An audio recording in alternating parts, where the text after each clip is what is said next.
Assalamualaikum warahmatullahi wabarakatuh. Alhamdulillah wa syukru ala ni'amillah amma ba'du.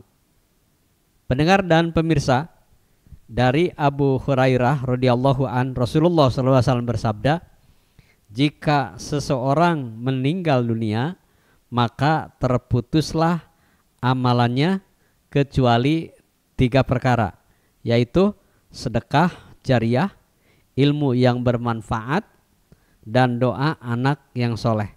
Istiqomah dalam bersedekah bersama Ustadz Umar Yusuf MSOS. Baik, Bismillahirrahmanirrahim. Assalamualaikum warahmatullahi wabarakatuh.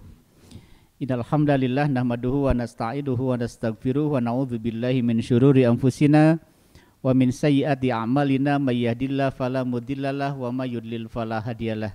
Asyhadu an la ilaha illallah wahdahu la syarikalah wa asyhadu anna Muhammadan abduhu wa rasuluh la nabiyya ba'da. Allahumma shalli ala Muhammad wa ali Muhammad wa barik wa sallim. Qala Allah Ta'ala fil Qur'anil Karim, a'udzu billahi as-sami'il alim minasyaitonir rajim. Bismillahirrahmanirrahim. Fastaqim kama umirta wa man taba ma'aka wa la tadghaw innahu bima ta'maluna basir. Shadaqallahul azim. Syukur alhamdulillah kita panjatkan puji dan syukur kehadirat Allah Subhanahu wa taala. Kita masih diberikan kesempatan untuk selalu melakukan muhasabah, melakukan perbaikan-perbaikan diri. Mudah-mudahan dengan muhasabah amalan kita senantiasa amalan yang diterima oleh Allah Subhanahu wa taala. Salawat dan salam tidak lupa kita sampaikan kepada nabi kita semua, nabi akhir zaman, Rasulullah Muhammad sallallahu alaihi wasallam, kepada keluarganya, para sahabatnya, para tabi'in, tabi'ut tabi'in, juga kepada seluruh umatnya dari awal hingga akhir zaman. Pemirsa dimanapun berada, ayat yang dibacakan tadi adalah terdapat di dalam surah Hud, ayat yang ke-112. A'udzubillahi minasyaitonirrajim. Bismillahirrahmanirrahim. Fastaqim kama umirta wa man taba ma'aka wa la tadghaw innahu bima ta'maluna basir. Maka tetaplah kamu pada jalan yang benar, ya, sebagaimana diperintahkan kepadamu orang yang telah taubat beserta kamu, dan janganlah kamu melampaui batas. Sesungguhnya Dia Maha melihat apa yang kamu kerjakan. Pemirsa dimanapun berada, ini berbicara tentang istiqomah, Ustaz ya. Istiqomah di dalam bersedekah. Ya, sebagai pembuka bahwa istiqomah itu di samping dalam bersedekah, maka kita harus istiqomah dalam berbagai hal yang lain, gitu ya. Harus istiqomah dalam berbagai hal. Ya. Jadi karena istiqomah ini sebuah perilaku, ya. Sebuah perilaku, sebuah kegiatan atau aktivitas yang dilakukan secara kontinuitas, gitu ya, secara terus-menerus. Kalau kita melihat sosok Nabiullah Ibrahim alaihissalam, itu ada 3 hal yang bisa kita ambil. Pertama, sosok Ibrahim itu sosok yang memiliki sifat al-jiddiyah, ya. Yang kedua, memiliki sifat at-tadhiyah dan memiliki sifat al-istimroriyah. Al-jiddiyah itu adalah Ibrahim sosok yang bersungguh-sungguh. Dia tidak pernah bermain-main di dalam berdakwah. Dia tidak pernah bermain-main di dalam menyebarkan Islam, ya. Makanya Nabi Ibrahim termasuk Abul Anbiya'i wal Mursalin. Jadi bapaknya Nabi dan Rasul. Karena dari 2 istrinya itu melahirkan para Nabi dan para Rasul. Jadi Nabi Ibrahim menikah lagi karena atas izin istri yang pertama, ya. Jadi tidak sendiri nyari istri. Nah, oleh karena itu para bapak dimanapun berada, kalau mau menikah lagi harus izin dari istri yang pertama, Ustaz. Dan jelas alasannya, gitu ya. Untuk apa? Ya, untuk supaya melahirkan nabi-nabi sebelumnya, nabi-nabi yang banyak. Nah, sekarang kita alasannya apa, gitu ya? Itu doa, kan, doa dari Ibrahim. Dialog antara Ibrahim dengan Allah. Qala inni ja'iluka linnasi imama, qala wa min dzurriyyati, kata Ibrahim. dan juga dari keturunanku kan gitu ya. Maka dari dua istri lahirlah para nabi dan para rasul. Nah, jadi pertimbangkan nih, jadi para bapak yang mau nikah lagi harus baca kisah Ibrahim. Jadi Ibrahim bersungguh-sungguh di dalam berdakwah. Yang kedua yang bisa kita ambil dari sosok Ibrahim adalah at-tadhiyah. Jadi berkorban. Ini pengorbanan Ibrahim luar biasa gitu ya. Sampai pengorbanan yang terberat itu adalah harus menyembelih putranya gitu ya. Ini pengorbanan yang besar gitu ya. Tapi apa Ibrahim fa'atammahun. Ibrahim mampu melaksanakan ujian tersebut ya. Walaupun dia harus menyembelih putranya gitu ya. Maka putranya itu diganti oleh Gibas ya. Nah, dalam sejarah kurban, Gibas itu adalah kepunyaan dari Habil. Kurban Habil yang diterima oleh Allah Subhanahu wa taala kemudian digantikan kepada Ismail. Nah, tapi yang saya lihat dari sirah ini, Ibrahim ini sosok yang pengorbanannya luar biasa, sampai keluarganya, nyawa anak saja gitu ya dikorbankan demi cintanya kepada Allah Subhanahu wa taala. Entah kita nih gimana nih ujiannya mungkin disesuaikan dengan kapasitas keimanan kita tuh ya. Ujiannya dari istri, ujian dari anak, ujian yang lain, belum sampai menyuruh untuk menyembelih gitu ya. Nah, yang menarik adalah ini nih al-istimroriyah.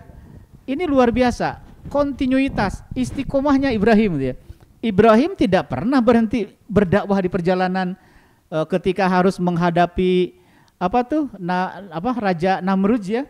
Raja Namrud dia lawan gitu kan, padahal dia belum menikah, dia masih pemuda.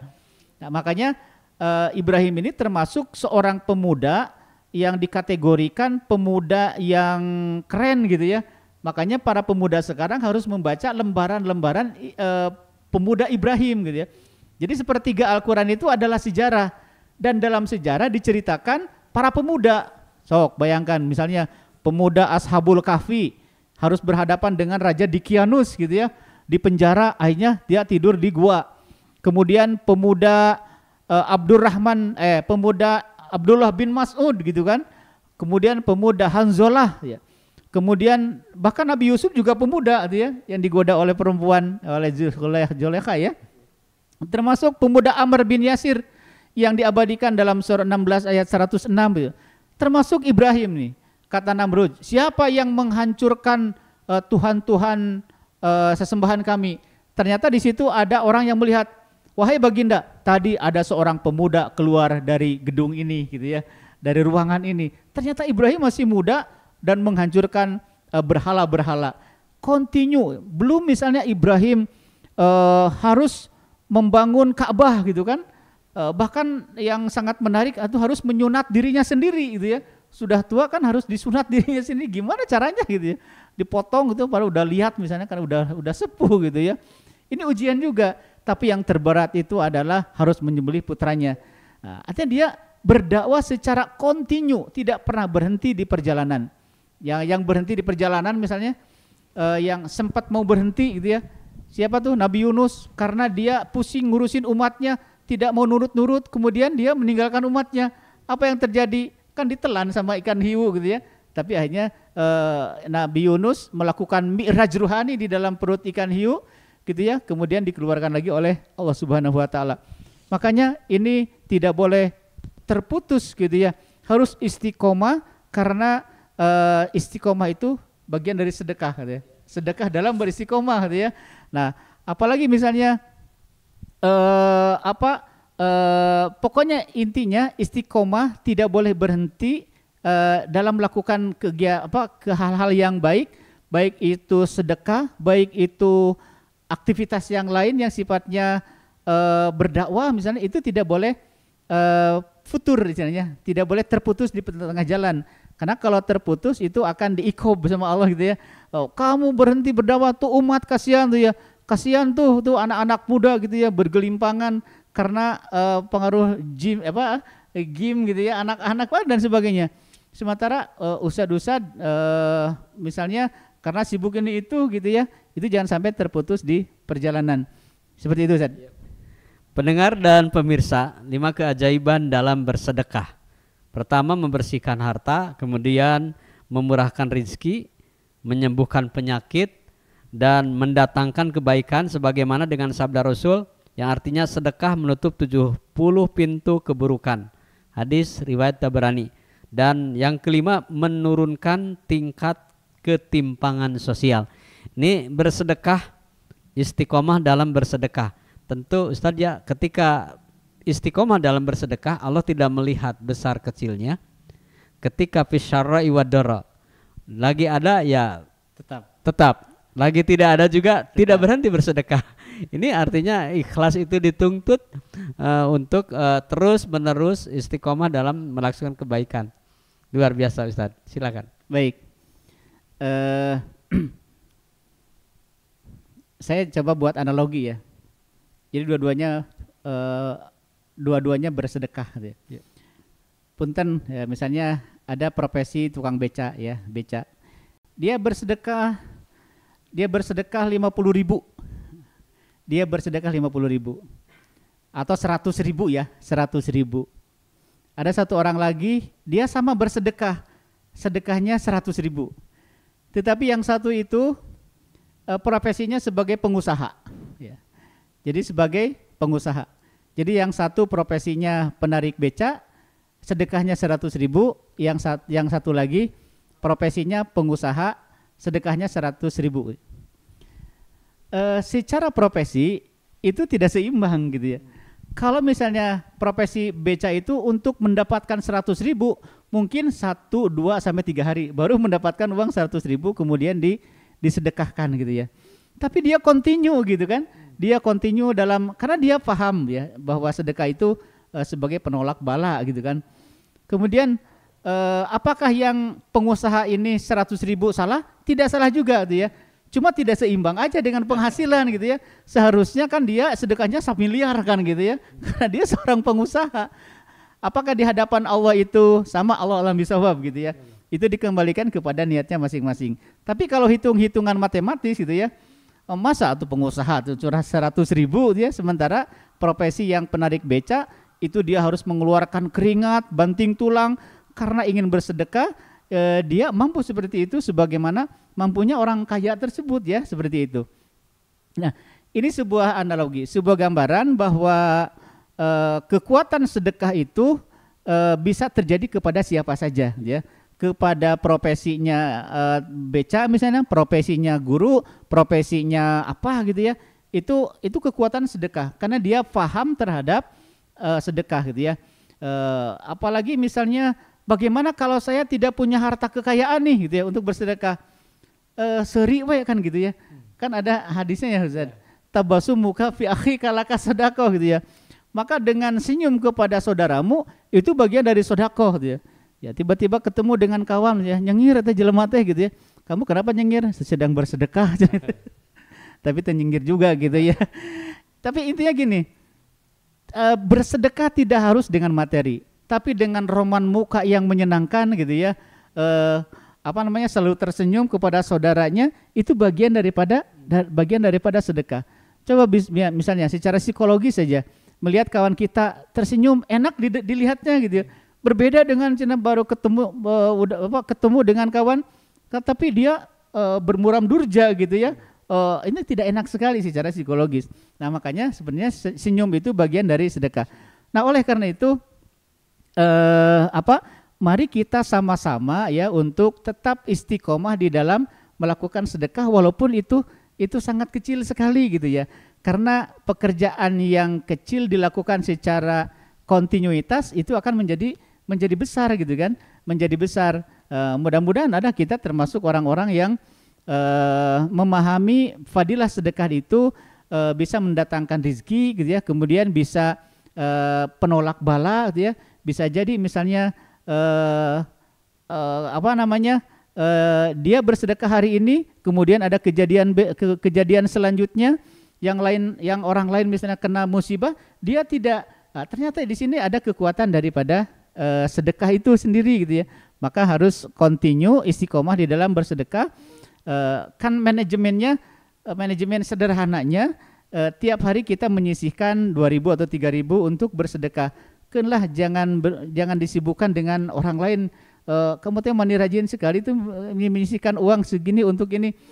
Yang jelas kita melakukan sedekah yang sederhana, memberikan infak ya, sedekah kepada fakir miskin atau siapapun, itu kan untuk menjaga tradisi-tradisi spiritual. Karena dengan sedekah biasanya memiliki kepuasan tersendiri, Ustaz, seperti itu. Ya. Pendengar dan pemirsa, tip bersedekah agar istiqomah bisa mungkin diterapkan oleh kita sekalian. Yang pertama dalam bersedekah tentu kuatkan niat. Semata-mata dengan niat yang kuat sebagaimana Rasulullah sampaikan, kita akan dilihat dari niatnya. Ketika kita niat kuat, puasa juga jadi kuat ya. Jadi walaupun tidak makan. Ini pertama. Kemudian yang kedua, tentu buat budget sedekah. Nah, ini sedekah kalau tidak dipaksakan benar-benar tidak akan terjadi. Nilainya tidak seberapa, tetapi ketika kita niat kuat, dipaksakan dan disediakan dari jumlah nominal kita yang ada, kalau memang berupa uang. Dan yang ketiga, yang berikutnya, lakukan setiap hari. Dan ini selain kita kuat niat, dipaksakan, lakukan terus menerus. Dan ketiga dan keempat mungkin juga bisa membuat celengan sedekah. Nah, ini kalau bersedekah kita hanya 1.500, ini kan kadang asa tanggung ya Ustadz ya. Tetapi kita buatlah celengan sedekah, nanti akhir bulan atau seminggu kita keluarkan sedekah tersebut dengan jumlah yang bisa wow ya. Karena memang tidak dihitung-hitung ketika kita bersedekah, karena Allah pun melihat memberikan nikmat kepada kita tidak hitung-hitungan sih. Kalau memang sedekah kita dihitung, apalagi merasa rugi, ini sungguh sangat miris sekali untuk nilai keimanan Ustaz ya. Iya. Dan berikutnya tentu jadikan sedekah sebagai prioritas utama. Wah, ini karena kita ingin mendapatkan ridho Allah, tentu jadikan prioritas. Dan sadari bahwa harta hanya titipan. Ya, ketika berbicara sedekah, kita dikeluarkan untuk anak yatim, fakir miskin, doa apa? Kita tahu, ingat ketika Allah mudah saja mengambil harta yang dititipkan kepada kita. Tetapi ketika dititipkan kembali kepada Allah melalui sedekah, insya Allah akan berkah. Silakan Ustaz, luar biasa. Ya, baik. Saya coba mengambil pengertian zakat ya.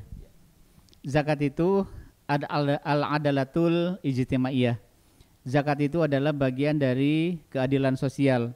Nah, karena dalam zakat juga ada infak, sodakoh, zakat ya, ada zakat mal, zakat.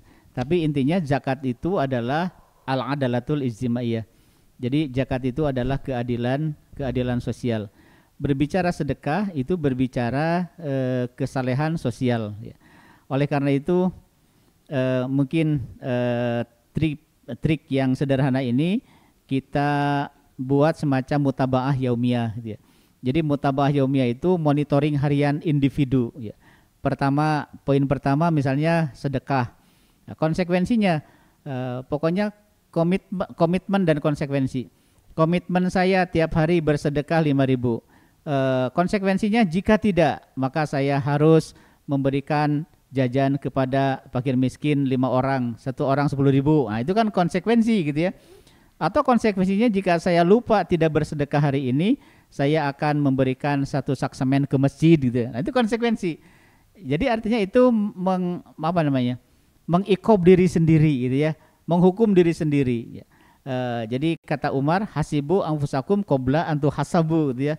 Hisablah diri kamu sebelum engkau dihisab. Maka dengan memanage bersedekah, dengan ada istilah mutabaah yaumiyah, monitoring harian atau evaluasi harian, pertama adalah sedekah. Sedekah tiap hari ke sini. Yang kedua misalnya tilawah Al-Qur'an. Pokoknya tiap hari saya harus tilawah Al-Qur'an. Jika tidak tilawah, maka saya akan akan menghukum diri saya sendiri dengan cara apa? Dengan cara memberikan jajan kepada anak-anak 5 orang, 1 orang 10.000 misalnya. Kemudian poin yang ketiga setelah tilawah Al-Qur'an adalah menghafal Al-Qur'an ya, atau sholat duha. Pokoknya tiap hari saya harus sholat duha walaupun itu hanya 2 rakaat. Jika tidak, konsekuensinya ini gitu. Nah, ini kan manajemen evaluasi harian, gitu. Evaluasi harian agar kita semakin terarah gitu ya, di dalam melakukan kegiatan secara istiqomah ya. Karena sesuatu yang dikelola dengan baik, dengan di planning gitu ya, itu akan apa namanya, terarah dengan baik gitu ya. Jadi tidak asal sporadis gitu ya. Dan memang kalau kita berbicara istiqomah, berbicara sedekah, tidak ada lagi misalnya aktivitas yang lebih ringan bagi kita, yaitu dengan cara bersedekah, walaupun itu hanya dengan senyum kepada saudaranya. Bersedekah, mungkin nanti bersedekah itu tidak hanya masalah uang kan Ustaz ya, tapi bersedekah dalam yang lain gitu ya, karena uang itu bagian dari cara bersedekah. Bersedekah dengan ilmu, saya memberikan pelatihan tapi gratis, itu kan sedekah gitu ya. Saya memberikan bagaimana cara menjadi reporter gitu kan di sekolah-sekolah misalnya, saya sedekah itu saja, itu sangat luar biasa. Jadi transfer ilmu pengetahuan ya, atau melakukan diskusi dan lain sebagainya, melakukan edukasi kepada lembaga-lembaga pendidikan. Ya, saya bersedekah tidak harus dibayar misalnya gitu kan. Ini bagian dari. Jadi sedekah tidak harus selamanya dengan uang gitu ya, tapi dengan ilmu yang kita dengan kita miliki, itu kan sama dengan memberikan manfaat kepada orang lain tuh ya. Mungkin khairun nas anfa'uhum linnas ya. Jadi sebaik-baik manusia itu adalah yang memberikan manfaat kepada manusia yang lain, tidak hanya sekedar uang materi gitu ya, tetapi manfaat yang lain, ilmunya, pengalamannya, sharingnya dan lain sebagainya. Belum bisa misalnya mengendalikan, memanfaatkan media sosial, diajarkan bagaimana cara bermedia itu dengan yang sehat gitu ya. Itu bagian daripada sedekah ya, seperti itu. Seperti itu Ustaz. Baik pendengar dan pemirsa, Rasulullah SAW bersabda, sesungguhnya amal perbuatan itu tergantung pada niatnya. Dan Rasul juga bersabda bahwa amalan yang paling dicintai Allah adalah amalan yang dilakukan secara terus menerus walaupun sedikit. Nah ini kembali ke bersedekah ya. Jadi sedekah Allah tidak akan melihat besar kecilnya, tetapi jelas harus ikhlas tentunya ya. Betul. Ketika nilainya besar juga mohon maaf nih kalau misalnya ria atau ingin dipuji-puji orang, kemudian juga apa ya, selain Allah lah, ini rugi sekali saja. Betul ya. Jadi ada istilah ikhlasun niyah gitu ya. Jadi ikhlas sunniyah itu, niat yang ikhlas itu adalah menggambarkan representasi daripada kolbu yang salim gitu kan. Kolbu yang selamat itu berasal, niat yang ikhlas itu karena dari kolbun salim gitu ya. Berbeda misalnya karena ada niat yang tidak baik juga gitu ya. Ada niat yang tidak baik. Nah, niat yang tidak baik itu representasi daripada kolbu yang bermasalah. Maka ada kalanya orang itu contoh dulu orang yang berhijrah itu kan itu kan hadis arba'in, hadis pertama tentang niat itu kenapa diposisikan di bab pertama, karena ini sangat barometer keikhlasan seseorang itu ada di niat gitu ya. Nah, itu kan ketika hijrah dulu ada yang niatnya karena Allah, pasti dia akan mendapatkan semuanya gitu ya. Sementara ada niat karena di situ ada seorang perempuan, maka dia hanya mendapatkan dunia saja kan, seperti itu. Nah, ini maka di dalam hadis arba'in bab niat ini diposisikan di bab pertama, innamal amalu binniyat wa innamal likulli imri'in ma nawa gitu. Maka kekuatan niat ini sangat luar biasa. Maka berbicara tentang niat ini berbicara tentang qalbu, berbicara tentang i'tiqad, berbicara tentang niat ya. Jadi kalau i'tiqadnya tidak baik, maka niatnya juga nanti akan bermasalah gitu ya.